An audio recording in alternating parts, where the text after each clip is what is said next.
My husband and I sacrificed everything for 3 years to save $52,000 for our dream house. No vacations, no restaurants, eating ramen, no oodles every single night. But I discovered he'd been secretly sending $15,000 of our money to his unemployed brother who was blowing it all on gambling debts. I'm talking about real sacrifices here. We drove cars that were literally falling apart because every dollar was going into our house fund.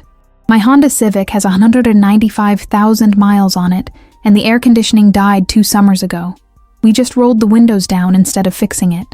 David's truck sounds like a dying lawnmower when he starts it up, but we couldn't afford repairs. We haven't eaten at a real restaurant in over a year. Our idea of date night was splitting a $5 pizza from Little Caesars and watching Netflix on our cracked laptop screen. I wore the same 6 work outfits on rotation for 2 years straight. David's jeans had holes in both knees, but new clothes weren't in the budget. Our friends stopped inviting us places because we said no to everything that cost money. No birthday dinners, no concerts, no weekend trips, nothing. We were like hermits, but it was worth it because we were finally going to be homeowners. We found this perfect little 3-bedroom house for $295,000. Nothing fancy, but it had a fenced yard for our dog and was in decent school district for when we have kids. We were so close to our goal, just $8,000 away from having enough for the down payment. Then I'm sitting in the bank with our loan officer, going through our financial statements, when she points out some transfers I don't recognize. That's when my entire world came crashing down, and I realized the man I married had been lying to my face for months. Let me back up and explain how we got to this point, because the level of sacrifice we put ourselves through makes what happened so much worse. My name is Sarah. I'm 28 years old, and I work as a graphic designer for a small marketing agency. I make about $42,000 a year, which isn't amazing, but it's steady work with decent benefits. My husband David is 30 and works as an IT technician for a local hospital system. He brings in around $48,000 annually, plus overtime when the servers crash or they need weekend maintenance. We've been together for 6 years total, married for 3. We met at a coffee shop near the university where I was finishing my design degree, and he was working part-time while getting his IT certifications. Nothing fancy or romantic about our story, just 2 regular people trying to build a life together in an economy that makes homeownership feel impossible. We live in a 750-square-foot apartment that costs $1,200 a month, which is actually considered cheap for our area. The kitchen is so small that only one person can cook at a time, and our bedroom barely fits a queen bed and 1 dresser. We share a tiny closet that's packed so tight, we have to take turns getting dressed in the morning. But we knew this was temporary. 3 years ago, we sat down at our kitchen table with a calculator and a notebook, determined to figure out how to buy our first house. The math was brutal. Houses in decent neighborhoods were starting at $280,000, and that was for places that needed serious work. We'd need at least $60,000 for a down payment, closing costs, and moving expenses. With our combined income of $90,000, we calculated that we could each contribute $900 per month to our house fund if we cut expenses to the absolute bone. That meant $1,800 going into savings every single month for 3 years straight. No exceptions, no emergencies, no excuses. The sacrifices started immediately. We canceled our gym memberships and started running around the neighborhood instead. We cut our phone plans down to the most basic service possible. We got rid of every streaming subscription except Netflix, which we kept for $8.99 a month as our only entertainment expense. Food became our biggest area for savings. We started meal prepping every Sunday, buying ingredients in bulk from Costco. Rice, beans, pasta, frozen vegetables, whatever was on sale. We'd cook huge batches of the same meal and eat it for lunch and dinner all week. Breakfast was oatmeal with generic peanut butter every single morning for 3 years. Our social life completely disappeared. Friends would invite us to birthday dinners at restaurants, and we'd have to decline. Wedding invitations meant sending a card with our regrets, because we couldn't afford the gas money to drive there, let alone a gift. We stopped going to movies, concerts, bars, anywhere that required spending money. David picked up every overtime shift available at the hospital. Weekend server maintenance, holiday coverage, emergency calls at 2 a.m. when the system crashed. He was exhausted most of the time, but every extra hour meant more money for the house fund. I started taking freelance design projects in the evenings, creating logos and websites for small businesses. My eyes would be burning from staring at the computer screen until midnight, but I'd push through because every $200 project got us closer to our goal. Our cars became a constant source of stress. David's 2010 Ford F-150 has 180,000 miles and makes concerning noises when he shifts gears. The check engine light has been on for over a year, but the mechanic said it was just an emission sensor that would cost $400 to fix. We decided to live with it. My Honda Civic is even worse. The air conditioning died during the hottest summer on record, and we spent 3 months sweating through 95-degree weather because a repair would have cost $800. Clothes shopping became non-existent. I had 6 work outfits that I rotated constantly, washing them every weekend and hoping they'd last another year. David wore the same 3 pairs of jeans until they developed holes in both knees. His work shirts were getting thin from so many washes, but new clothes weren't in the budget. The worst part was watching our friends move forward with their lives while we stayed frozen in place. Our college friends were going on vacation to Mexico, buying new cars, getting married in expensive ceremonies. Meanwhile, we were eating ramen noodles and declining every invitation because we literally couldn't afford to participate in normal social activities. But we told ourselves it would all be worth it when we finally had our own house. No more thin apartment walls where we could hear every conversation from our neighbors. No more landlord raising the rent every year. No more throwing money away on something we'd never own.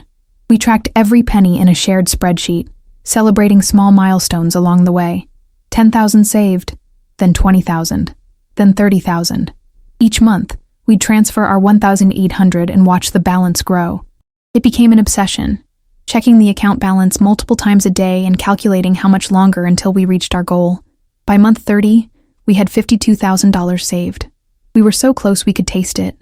That's when we started seriously house hunting, driving through neighborhoods on Sunday afternoons and scrolling through real estate websites every evening.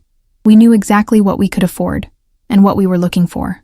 3 bedrooms, 2 bathrooms, a small yard for our dog Rex, and most importantly, a location with decent schools for the kids we plan to have someday. Nothing fancy or luxurious, just a normal starter home where we could finally start building equity instead of paying someone else's mortgage. We had no idea that while we were sacrificing everything for our future together, David had been secretly destroying it behind my back. To understand how everything went so wrong, you need to know about David's relationship with his younger brother Tyler.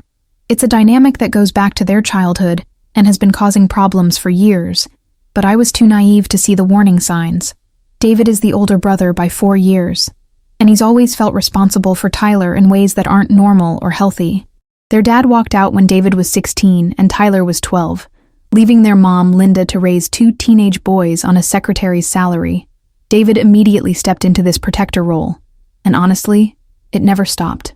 Tyler is 26 now, but he's never really had to face consequences for his actions because David has always been there to bail him out.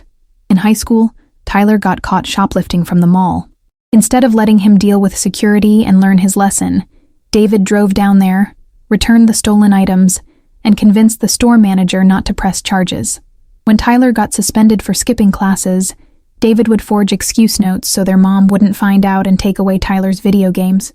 This pattern just continued into adulthood, but with bigger stakes. Tyler got a DUI at 21, and David paid for the lawyer and court fees. Tyler got evicted from his first apartment for not paying rent, and David covered the back payments and helped him find a new place. Every time Tyler screwed up, David would swoop in with money or connections to fix the problem. I knew some of this history when David and I got serious, but he always framed it as just being a good brother who cared about family. He'd say things like, "Tyler just needs someone to believe in him," or, "He's been through a lot since Dad left." At the time, it seemed sweet that David was so loyal to his family. Tyler works in construction, or at least he's supposed to. He's got skills as an electrician and can make decent money when he actually shows up to work consistently. The problem is that Tyler has never held a job for more than 8 months at a time. There's always some drama with his boss, or the work conditions aren't good enough, or he doesn't like his coworkers.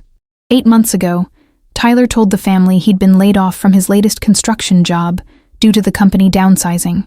Everyone felt bad for him because the economy has been tough, and construction work can be unpredictable. Linda started bringing him groceries every week, and David would slip him $200 here and there for gas money or utility bills. But here's what didn't make sense to me, even back then. Tyler lives in a 1-bedroom apartment in the most expensive part of our city. His rent is $1,400 per month, which is more than what David and I pay for our place. Unemployment benefits in our state max out at around $320 per week, so Tyler should have been bringing in maybe $1,180 per month before taxes. The math just didn't add up. Even with unemployment, Tyler couldn't afford his rent, let alone utilities, food, gas, and all the other expenses that come with living independently. But somehow, he never seemed stressed about money or talked about needing to move somewhere cheaper. When we'd go to family gatherings, Tyler would show up wearing new clothes and talking about the latest video games he'd bought or concerts he'd been to. Meanwhile, David and I would arrive in the same outfits we'd worn to the last 3 family events, carrying a $10 bottle of wine because that's all our budget allowed. I started asking David questions about how Tyler was managing financially, but David would always deflect or change the subject. He'd say Tyler was probably using his savings, or maybe Linda and her husband were helping out more than they let on. When I pointed out that Tyler's lifestyle didn't match someone who was unemployed and struggling, David would get defensive. "Tyler's going through a hard time," he'd say. "The last thing he needs is judgment from family members who are supposed to support him." Or he'd make me feel guilty by saying, "Not everyone handles stress the same way. Maybe buying a few things makes him feel better about his situation." I started noticing other weird things too. David would get text messages at odd hours and step outside to take phone calls. When I'd ask who was calling so late, he'd say it was work or one of his buddies. But his tone was always a little off, like he was hiding something. There were also times when David would mention needing to help Tyler with something, but he'd be vague about the details. "Tyler's having some car trouble, so I might need to lend him some money for repairs." Or, "Tyler's landlord is being a pain about something, so I told him I'd help him figure it out." At the time, I thought David was just being a supportive brother. I grew up as an only child, so I didn't have experience with sibling relationships. David would always say that I couldn't understand, because I'd never had to worry about taking care of family members. The biggest red flag should have been Tyler's attitude toward our house-saving efforts. Whenever the topic came up at family dinners, Tyler would make jokes about how obsessed we were with pinching pennies. He'd say things like, "You guys are so young. Why are you in such a rush to tie yourselves down with a mortgage?" Once, Tyler suggested that we should just rent a nicer place and enjoy our 20s, instead of living like monks to save for a house. When I explained that we wanted to build equity instead of throwing money away on rent, Tyler laughed and said, "Life's too short to eat ramen every night. You can't take money with you when you die." But everything started to change when we finally found our perfect house and started the mortgage application process. That's when the carefully constructed lies that David had been telling for months started falling apart, and I discovered just how deep his deception really went. The first real crack in David's story happened about 2 months before we found our house. We were at his mom Linda's birthday dinner at Olive Garden, which was already a stretch for our budget, but we couldn't skip his mom's 55th birthday celebration. David and I ordered the cheapest items on the menu and split an appetizer to keep costs down. We'd budgeted exactly $45 for the entire evening, including tip. Tyler arrived 20 minutes late, apologizing for the traffic, but he was wearing a new leather jacket that looked like it had cost at least $200. During dinner, Tyler was talking about this new gaming setup he'd just bought: a high-end monitor, mechanical keyboard, and some expensive headset for online gaming. He was showing everyone pictures on his phone, excited about the graphics quality and how much better his gaming experience was now. I'm sitting there calculating that his new equipment probably cost more than David and I spend on groceries in 3 months, and Tyler's supposed to be unemployed and struggling financially. When the check came, Tyler grabbed it before anyone else could reach for it. "Don't worry, I've got this," he said, pulling out a credit card. "It's the least I can do for Mom's birthday." The bill was $180 for 6 people. David looked uncomfortable, and Linda protested that Tyler shouldn't be spending that kind of money when he was out of work. Tyler just waved her off and said, "I'm doing fine, Mom. Don't worry about me." On the drive home, I asked David how Tyler could afford to pay for everyone's dinner when he'd been unemployed for 6 months. David got defensive immediately. Maybe he had some money saved up from before he lost his job, David said, not making eye contact. Or maybe he got a bonus or something when they laid him off. "David, that dinner cost more than we spend on food in 2 weeks," I pointed out. "And what about that gaming equipment? That had to be at least $800. "I don't know, Sarah. Maybe he bought it used, or maybe Mom and Jim helped him out. Why are you so concerned about Tyler's finances anyway? The way he said it made me feel like I was being nosy or jealous, so I dropped the subject. But something felt off about the whole situation. A few weeks later, we ran into Tyler at Target while we were buying generic laundry detergent and off-brand cereal. Tyler's cart was full of name-brand everything. Expensive shampoo, organic food, a new set of sheets that still had the $89 price tag on them. "Hey guys," Tyler said, seeming genuinely happy to see us. "I was just picking up a few things for the apartment." I looked at his cart, which had to contain at least 200 worth of stuff, and the nature cart with 30 worth of the cheapest products we could find. The contrast was so stark it was almost embarrassing. "Looks like you're doing some serious shopping," I said, trying to keep my tone light. "Yeah, I figured it was time to upgrade some things around the apartment," Tyler replied. "Life's too short to use scratchy towels, you know." After we parted ways, I brought it up with David again. How is Tyler buying $200 worth of stuff at Target when he's been unemployed for 7 months? David's jaw tightened. Maybe he got a job and hasn't told the family yet. Or maybe he's using unemployment money he saved up. I don't interrogate my brother about every purchase he makes. "I'm not asking you to interrogate him," I said. "I'm just saying the math doesn't add up. His rent alone is more than unemployment pays. Sarah, can we please just focus on our own finances instead of worrying about Tyler's business?" But I couldn't stop noticing things. Tyler's Instagram was full of pictures from expensive restaurants and craft breweries. He'd post photos of 15 cocktails and 30 steaks, always with captions like "treating myself" or "life's good." Meanwhile, David and I were eating peanut butter sandwiches for lunch every day and celebrating when we found chicken on sale for $1.99 per pound. The breaking point came about a month before we found our house. David's cousin Danny was getting married, and we'd RSVP'd to the reception, even though we couldn't afford a decent wedding gift. We pooled together $50 for a gift card to their registry, which felt embarrassingly small, but was honestly all we could spare. At the reception, Tyler showed up in a brand new suit that looked like it came from Men's Warehouse, not some discount store. He was buying rounds of drinks for people at the bar and talking about planning a vacation to Colorado for some skiing trip. I watched him hand the bartender a 20 tip for a round of drinks that probably cost 80, and I felt sick to my stomach. David and I had skipped the cocktail hour entirely because drinks were 12 each, and we couldn't justify spending 24 on alcohol. During the reception, Tyler cornered me at our table while David was in the bathroom. "You know, Sarah, you and David are way too stressed about money," he said, clearly having had a few drinks. "You guys are young. You should be enjoying life instead of obsessing over every dollar. We're saving for a house," I replied. "It requires some sacrifices, but it'll be worth it when we're building equity instead of paying rent." Tyler laughed. "Houses are overrated. All that maintenance and property taxes and being tied down to one place.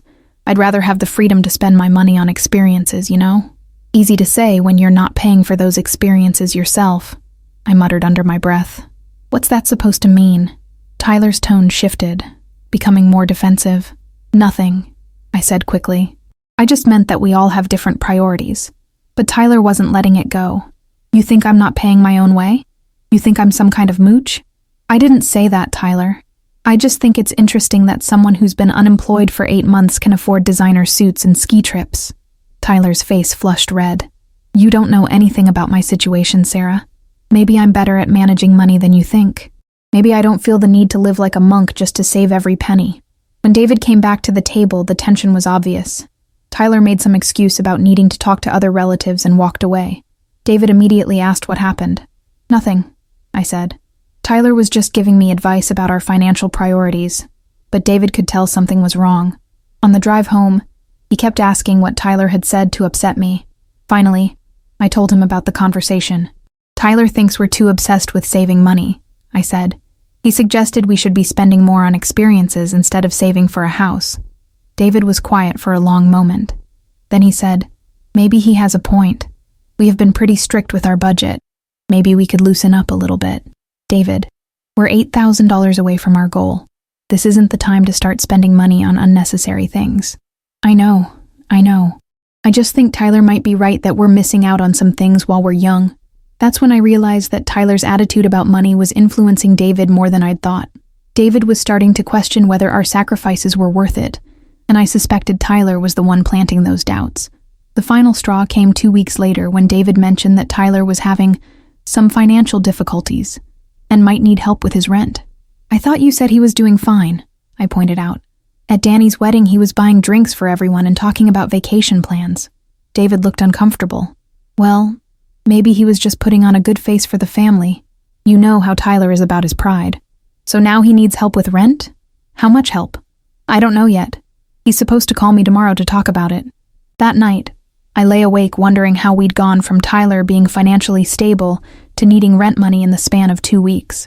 Something wasn't adding up, and I was starting to suspect that David knew more about Tyler's situation than he was telling me. But tudo começou a mudar quando we found our perfect house, and I discovered just how deep David's deception really went. The house we found was everything we'd dreamed of for 3 years. A modest 3-bedroom ranch on Maple Street, built in 1995, with 1,400 square feet and a fenced backyard, perfect for our dog Rex. The listing price was $295,000, which was exactly in our budget range with our $52,000 saved up. It wasn't fancy by any means. The kitchen had original oak cabinets that were a bit dated, and the master bathroom needed some cosmetic updates. But it had good bones, a solid roof, and was located in the Riverside Elementary School District, which had excellent ratings. Most importantly, it was something we could actually afford in this crazy housing market. The house had been on the market for 12 days, which was practically an eternity in our area. Everything decent usually got multiple offers within 48 hours. We thought maybe it was our lucky break. Perhaps other buyers were put off by the dated interior, or the fact that it needed some minor repairs. We put in an offer of $290,000, which was accepted within 6 hours. I cried happy tears when our realtor called with the news. After 3 years of sacrifice, we were finally going to be homeowners. We had 30 days to close, and I spent that entire first week looking at paint colors and furniture layouts online. David seemed excited too, but looking back I realized he was more anxious than enthusiastic. He kept making comments about how we were really doing this, and asking if I was sure we were ready for such a big commitment. At the time, I thought he was just nervous about taking on a mortgage, which seemed normal. 2 weeks after our offer was accepted, we had our appointment with Jennifer Martinez, our loan officer at First National Bank. This was supposed to be a routine meeting to finalize our mortgage paperwork and review our financial documents one last time before closing. I brought a folder with 3 years' worth of bank statements, pay stubs, tax returns, and every piece of financial documentation Jennifer had requested. I was proud of our savings discipline and excited to show her how consistently we'd been putting money away. David seemed unusually quiet during the drive to the bank. When I asked if he was nervous about the meeting, he said he was just tired from working overtime the night before. He'd been picking up extra shifts lately, which I thought was smart since we'd have new homeowner expenses coming up. Jennifer's office was small but professional, with family photos on her desk and a wall full of certificates and awards. She congratulated us on finding a house and said our preliminary approval looked solid based on our income and credit scores. "Let's just review your bank statements one more time to make sure everything looks consistent," she said, spreading our savings account statements across her desk. I watched her eyes scan the pages, expecting her to comment on our impressive savings discipline. Instead, her expression shifted to confusion, then concern. "I'm seeing some discrepancies here that we need to discuss," Jennifer said, pointing to several lines on our statements. "There are multiple large transfers out of your savings account over the past 6 months that weren't reflected in your initial application." My stomach dropped. "What kind of transfers?" Jennifer turned the statements toward us and highlighted several transactions with her pen. $800 on March 15th labeled emergency car repair, $1 to $200 on April 3rd for medical expenses, $1,500 on April 28th for home maintenance, $2,100 on May 15th for family emergency, and $3,000 just last month labeled urgent repairs. I stared at the paper, completely confused. "I don't recognize any of these transactions. We haven't had any medical emergencies or urgent repairs. Our car is falling apart, but we haven't fixed anything because we're saving for the house. The total amount of these transfers is $1,400, Jennifer continued. "They're all going to the same external account. Do you recognize this routing number?" She showed me the account information, and my blood ran cold. I recognized those numbers immediately. They matched Tyler's bank account details that I'd seen on Venmo when we'd split dinner costs at family gatherings. I turned to look at David, who had gone completely pale. He was staring at the bank statements like they contained his death sentence. "David," I said quietly, "these transfers are going to Tyler's account." The silence in that office was deafening. Jennifer looked between us, clearly realizing she'd uncovered something neither of us had expected. David opened his mouth like he was going to say something, then closed it again. "I need to call you back," I told Jennifer, my voice barely above a whisper. "We need to discuss this privately." "Of course," she said professionally, "but I do need to let you know that these undisclosed transfers will affect your debt-to-income ratio and loan approval. We'll need a full explanation and documentation before we can proceed." I gathered up the bank statements with shaking hands and walked out of the office without saying another word to David. He followed me to the parking lot, but I couldn't even look at him. "Sarah, let me explain," he started. "Explain what?" I turned around to face him, and I could feel tears starting to form. "Explain how you've been secretly sending our house money to your brother for 6 months. Explain how you've been lying to my face every single day while I've been eating ramen noodles to save for our future." "It's not what you think," David said, but his voice was shaky and unconvincing. "It's exactly what I think." I was getting louder now, not caring that we were in a bank parking lot. "You've been stealing from our savings account and lying about it. $14,800, David. That's almost $15,000 of our house money. I was going to pay it back," he said weakly. "How? How were you going to pay back $15,000 without me noticing? Were you planning to rob a bank?" David ran his hands through his hair, looking desperate. Tyler was in trouble. Real trouble. He owed money to some dangerous people, and they were threatening him. I couldn't just let my brother get hurt. "So you decided to steal from your wife instead." "I didn't steal anything. It's our money, and I used it to help family. Tyler promised he'd pay it back as soon as he got back on his feet." I laughed bitterly. "Tyler's been getting back on his feet for 8 months. When exactly was he planning to pay us back? After we lost our house? After we spent another 3 years saving money that you could secretly give away?" "You don't understand," David said, getting defensive. "Tyler's my little brother. I've been taking care of him since Dad left. I can't just abandon him when he needs help." "What about me?" I shouted. "What about taking care of your wife? What about the promises you made when we agreed to save for this house? What about the 3 years I've spent sacrificing everything for our future together?" David looked like he was going to cry. "I never meant for it to go this far. Tyler said he just needed help for a few weeks until he found a new job. But then things got more complicated."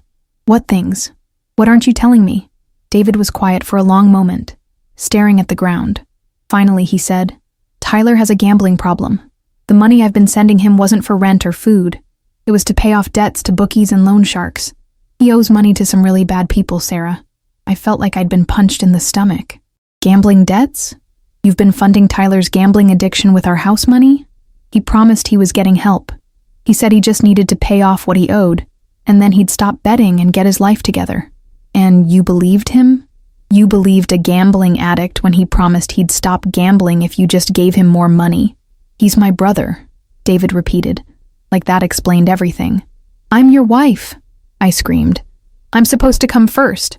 We're supposed to be a team, making decisions together, not you secretly funding your brother's addiction behind my back."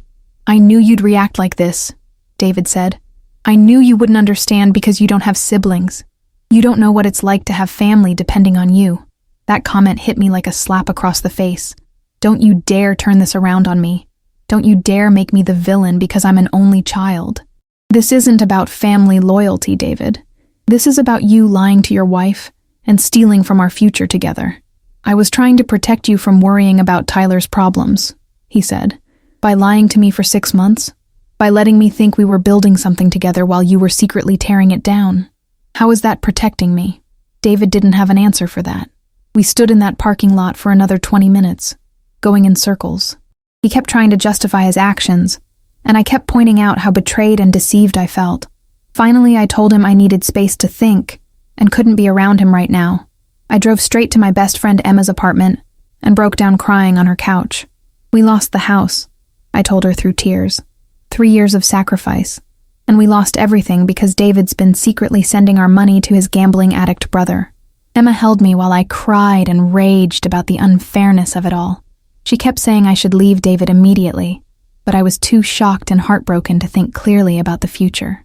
All I could think about was the 3 years of ramen noodles, the broken air conditioning, the holes in David's jeans, the declined invitations, the overtime shifts, the freelance projects until midnight. All of it was for nothing because my husband had been lying to me every single day.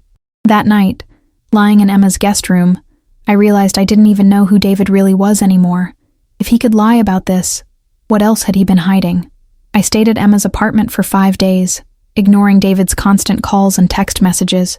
He left voicemails apologizing and begging me to come home so we could work things out, but I couldn't even listen to his voice without feeling sick to my stomach. On the 3rd day, our realtor called to tell me that another couple had made an offer on our house. Since we couldn't proceed with our mortgage approval until the banking situation was resolved, the sellers had decided to accept the new offer. Just like that, our dream house was gone. I hung up the phone and cried for 2 hours straight. Emma brought me ice cream and tissues, but nothing could fix the devastation I felt. 3 years of sacrifice, and we had nothing to show for it except a savings account that was $15,000 lighter than it should have been. The housing market had gotten even worse in the weeks since we'd started our search. Properties that were listed at $280,000 3 months ago were now going for $310,000 or more. With our reduced savings, we were looking at another 2 years of saving just to get back to where we'd been before David's betrayal. Emma kept telling me I should just divorce David and start over, but the thought of throwing away 7 years together felt overwhelming. We had a whole life built together. Shared friends, shared debt, shared dreams that now felt completely shattered. On day 4 of my self-imposed exile, David's mom, Linda, called me. I almost didn't answer, but I'd always had a good relationship with her, and I figured she deserved to know what her son had done. "Sarah, honey, David told me what happened," Linda said, her voice heavy with disappointment. "I am so sorry. I had no idea he was sending Tyler money, and I certainly didn't know about Tyler's gambling problems." "You didn't know?" I asked, surprised. "Not a thing. I've been wondering how Tyler was managing to afford his lifestyle since he lost his job, but I assumed he had savings, or was being more responsible than usual.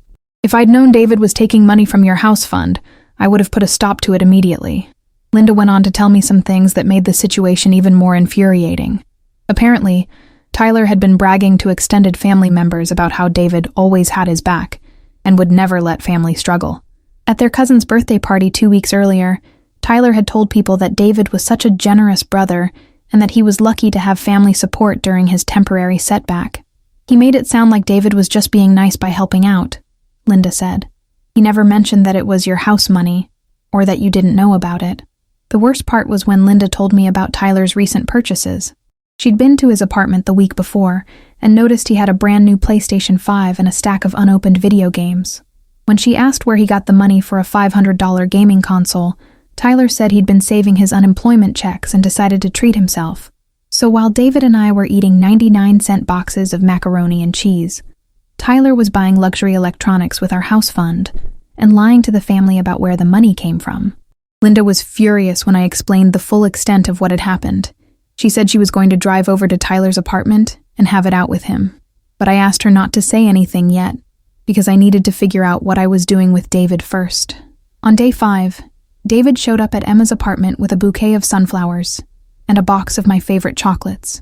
I took them, but told him that flowers weren't going to fix the fact that he'd stolen from our future together. "I know," he said, looking like he hadn't slept in days. "I know I messed up everything, and I know you have every right to hate me. But please, can we just talk? I'll tell you everything. I promise." Against Emma's advice, I agreed to meet David at a coffee shop near our apartment. I needed answers, and I needed to understand how the man I'd married could lie to me so completely. The conversation lasted 3 hours, and it was brutal. David admitted that Tyler's gambling problem was much worse than he'd initially told me. Tyler owed money to multiple bookies and had been getting threatening phone calls for months. Some guy named Marcus had shown up at Tyler's apartment demanding $4,000, and Tyler had panicked and called David for help.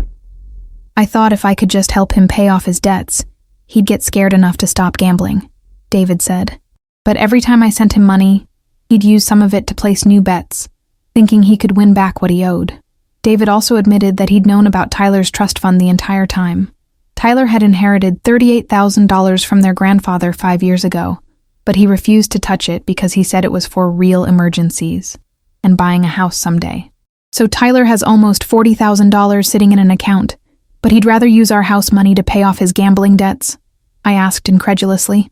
He said the trust fund was sacred money from Grandpa, and he couldn't use it for something like this, David replied weakly. But he could steal our sacred money that we saved by eating ramen for 3 years? David didn't have an answer for that. The final blow came when David admitted that Tyler had no intention of paying us back. When David had mentioned that I'd found out about the transfers, Tyler's response was, "That's between you and your wife. I didn't ask you to tell her where the money came from." Tyler actually felt entitled to our money and saw no reason why he should be responsible for paying it back. In his mind, David had freely given him the money, so it was David's problem to deal with the consequences. I left that coffee shop knowing that my marriage might not survive this betrayal, and that even if it did, we'd lost years of progress toward our dreams because of David's inability to say no to his manipulative, gambling-addicted brother. Sitting in Emma's guest room that night after the coffee shop confrontation, I had to face some hard truths about my marriage and myself. This wasn't just about the money, though losing $15,000 of our house fund was devastating. This was about trust, communication, and the fundamental question of whether David and I were actually partners or just two people living parallel lives. The first lesson I learned was about financial transparency in marriage. I thought David and I were on the same team, working toward the same goals, but we'd never actually established clear boundaries about family financial obligations. We talked about our house fund like it was sacred, but we'd never explicitly agreed that neither of us could touch that money without the other's consent. Looking back, I realize I'd been naive to assume that our money automatically meant decisions we make together. David saw his income as partially his to distribute to family members as he saw fit. I saw our combined income as something that required mutual agreement for any major expenses. We'd never had that conversation explicitly, and that lack of clarity allowed David to justify his actions in his own mind. The second lesson was about enabling versus helping family members. David genuinely believed he was being a good brother by bailing Tyler out repeatedly, but what he was actually doing was preventing Tyler from facing the consequences of his choices. Every time David stepped in to solve Tyler's problems, he was sending the message that Tyler didn't need to change his behavior because someone would always rescue him. I started researching gambling addiction and codependency, trying to understand how families get trapped in these cycles. What I learned was that David's pattern of rescuing Tyler had probably made Tyler's gambling worse, not better. When someone knows they have a safety net, they're more likely to take bigger risks. Tyler could place larger bets because he knew David would cover his losses. The third lesson was about the difference between loyalty and enabling. David kept saying that family comes first and that I didn't understand because I'm an only child. But there's a difference between supporting family members through genuine hardships and funding their destructive habits. If Tyler had been struggling to pay rent because he was working 2 jobs and still couldn't make ends meet, I would have supported helping him. But Tyler was unemployed by choice, living beyond his means, and using our money to feed an addiction. I also had to confront my own role in this situation. I'd noticed red flags about Tyler's lifestyle for months, but I'd allowed David to deflect my questions instead of pushing for real answers. I'd been conflict avoidant, not wanting to seem like the suspicious wife who didn't trust her husband's family relationships. My desire to be the cool wife who didn't create drama had allowed David's deception to continue for 6 months. The fourth lesson was about the importance of having difficult conversations before they become crises. David and I should have talked about our family's financial expectations long before we got married. We should have discussed what we'd do if family members needed help, how much we'd be willing to contribute, and what our process would be for making those decisions together. Instead, we'd avoided those conversations because they felt uncomfortable and hypothetical. We'd focused on our own financial goals without considering how extended family dynamics might impact our marriage. That avoidance created a situation where David felt he had to choose between his wife and his brother, when really we should have been making decisions as a team. The fifth lesson was about recognizing manipulation and setting boundaries. Tyler had been manipulating David for years, using guilt and family loyalty to avoid taking responsibility for his own life. David had been so conditioned to rescue Tyler that he couldn't see how he was being used. Tyler's refusal to use his own trust fund while accepting our house money was a perfect example of how manipulative people will preserve their own resources while depleting others. I realized that if David and I were going to have any chance of rebuilding our marriage, we'd need to establish clear boundaries with Tyler and stick to them, even when Tyler tried to guilt trip us or create family drama. The final lesson was about forgiveness versus reconciliation. I could potentially forgive David for his poor judgment and deception, but forgiveness didn't automatically mean our marriage could continue as before. Reconciliation would require David to demonstrate real change, not just apologize and promise to do better. He'd need to show that he could prioritize our marriage over his brother's demands, that he could be honest even when the truth was uncomfortable, and that he understood why his actions had been so devastating to our relationship. These lessons were painful to learn, but they gave me a framework for deciding whether our marriage was worth fighting for, or if I should start over on my own. It's been 8 months since that devastating day in the bank, and I'm writing this update because so many people have asked what happened to David and me. The answer is complicated, but I think we're finally in a place where I can share how everything turned out. First, the immediate aftermath was brutal. We lost our dream house, obviously, but the housing market got even worse after that. Properties that were $295,000 when we were looking are now going for $340,000 or more. Even if we'd kept our full $52,000, we'd be priced out of the neighborhoods we wanted. It's frustrating to think about, but I've had to accept that David's choices didn't just cost us money. They cost us timing in a market that's moving away from first-time buyers. Tyler's situation came to a head about 2 months after everything exploded. The gambling debts caught up with him in a big way. Marcus, the bookie he owed money to, showed up at Linda's house looking for Tyler when he couldn't find him at his apartment. That was Linda's wake-up call about how serious Tyler's problems really were. Linda and her husband Jim staged an intervention with the whole family present. They gave Tyler an ultimatum: use his trust fund to pay off all his gambling debts immediately and enter a residential treatment program, or they'd cut him off completely and he'd have to figure out his problems on his own. Tyler tried to argue and manipulate his way out of it, but for the first time in his life, the family stood firm. He ended up using $22,000 from his trust fund to pay off his debts and another $8,000 for a 90-day inpatient gambling addiction program. He's been clean for 6 months now and is working at a warehouse job making $16 an hour. He's living with Linda and Jim, and every penny of his paycheck goes to them to manage. As for David and me, we separated for 4 months. I stayed with Emma while David moved back in with his parents. We went to individual therapy and couples counseling twice a week. It was the hardest thing I've ever done, but I needed to see if David was capable of real change, or if he was just sorry he got caught. The breakthrough came when David finally stood up to Tyler for the first time in his life. Tyler had called David crying, saying the warehouse job was beneath him, and asking for money to quit and look for something better. Instead of caving like he always had before, David told Tyler that he needed to keep the job, honor his commitments to the family, and stop looking for shortcuts. Tyler threw a tantrum and said David was abandoning him when he needed support. David's response was, "I'm not abandoning you.